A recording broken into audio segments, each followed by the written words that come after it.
નમસ્તે મિત્રો, શ્રી શિવાય નમસ્તુભ્યમ. શિયાળામાં તો વટાણા, તુવેર, લીલવા બધું ઘણું શાક આવે છે. આજે આપણે લીલા દાણાનું શાક બનાવવાના છે. અને જો તમે મારી ચેનલ પર પહેલી વાર આવ્યા હોય તો પ્લીઝ સબસ્ક્રાઇબ કરી લેજો, જેથી તમને મારા નવા વિડીયોની નોટિફિકેશન મળતી રહેશે. તો ચલો આપણે જોઈ લઈએ. તો આપણે તપેલી લીધી છે અને તપેલીમાં આપણે પાણી અંદર ઉમેર્યું છે 2 ગ્લાસ જેટલું. અને એની અંદર આપણે લીલવા લીધા છે, એ આપણે 100 ગ્રામ જેટલા લીધેલા છે. અને તુવેરના દાણા પણ લીધેલા છે અને એ પણ આપણે 100 ગ્રામ જેટલા લીધેલા છે. અને એના અંદર વટાણા છે, એ પણ આપણે 100 ગ્રામ જેટલા લીધેલા છે. તો બધું આપણે 100 ગ્રામ જેટલું લીધું છે, એ 3 વસ્તુ. અને એના અંદર આપણે થોડુંક મીઠું લઈ લઈશું બાફવા માટે. તો આપણે કમસે કમ આપણે એને 10-15 મિનિટ માટે બાફી લઈશું. તો તમે જોઈ પણ શકો છો, આપણા દાણા એકદમ સરસ રીતે ચડી ગયા છે. તમે જોઈ પણ શકો છો, તુવેરનો દાણો એકદમ સરસ રીતે ચડી ગયો છે. એવી રીતે આપણે બધા દાણા સરસ થઈ ગયા છે. અને આપણે કઢાઈ મૂકી દેવાની છે. અને એના અંદર આપણે તેલ અંદર ઉમેર્યું છે 3 ચમચી. એના અંદર રાઈ લઈ લઈશું આપણે અડધી ચમચી. જીરું લઈ લઈશું અડધી ચમચી. હિંગ લઈ લઈશું પા ભાગ જેટલી. અને આપણે ડુંગળી લીધી છે, 2 ઝીણી કટ કરીને લેવાની છે.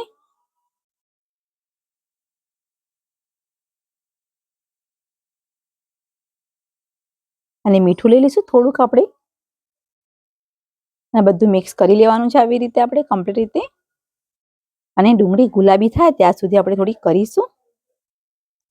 પણ એની અંદર આપણે થોડુંક આપણે 1 ચમચી આપણે આદુ મરચાં લસણની પેસ્ટ કરેલી છે, એ લઈ લઈશું આપણે. એ પણ બરાબર આપણે કમ્પ્લીટ રીતે હલાવી લઈશું. અને આપણે લીલું લસણ લીધેલું છે, એ બી આપણે 50 ગ્રામ જેટલું લીધું છે, એ પણ અંદર ઉમેરી લઈશું. અને બરાબર આપણે એ પણ મિક્સ કરી લેવાનું છે.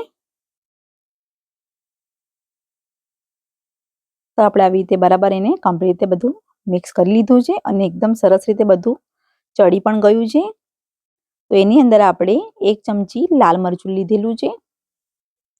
હજુ આપણે થોડુંક લઈ લઈશું, એટલે 1.5 ચમચી જેટલું લાલ મરચું લીધું છે આપણે. હળદર લઈ લઈશું પા ભાગ જેટલી. બરાબર મિક્સ કરી લઈશું આપણે.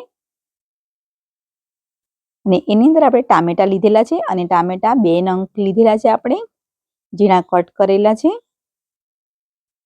એ પણ બરાબર આપણે કમ્પ્લીટ રીતે મિક્સ કરીને આપણે એને 5 મિનિટ માટે ઢાંકી દઈશું. તો તમે જોઈ પણ શકો છો, 5 મિનિટમાં આપણા ટામેટા એકદમ સરસ રીતે ચડી ગયા છે.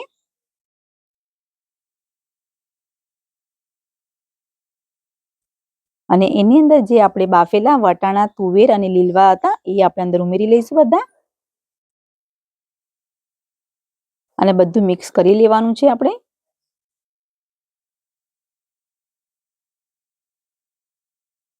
તો બરાબર આપણે બધું મિક્સ કરી લીધું છે સરસ રીતે.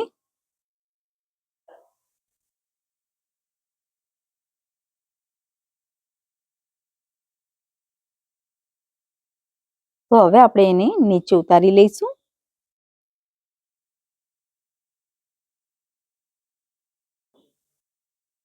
અને જો તમને મારો આ વિડીયો પસંદ આવ્યો હોય તો પ્લીઝ લાઇક, શેર અને સબસ્ક્રાઇબ કરવાનું ભૂલતા નહીં. Thank you.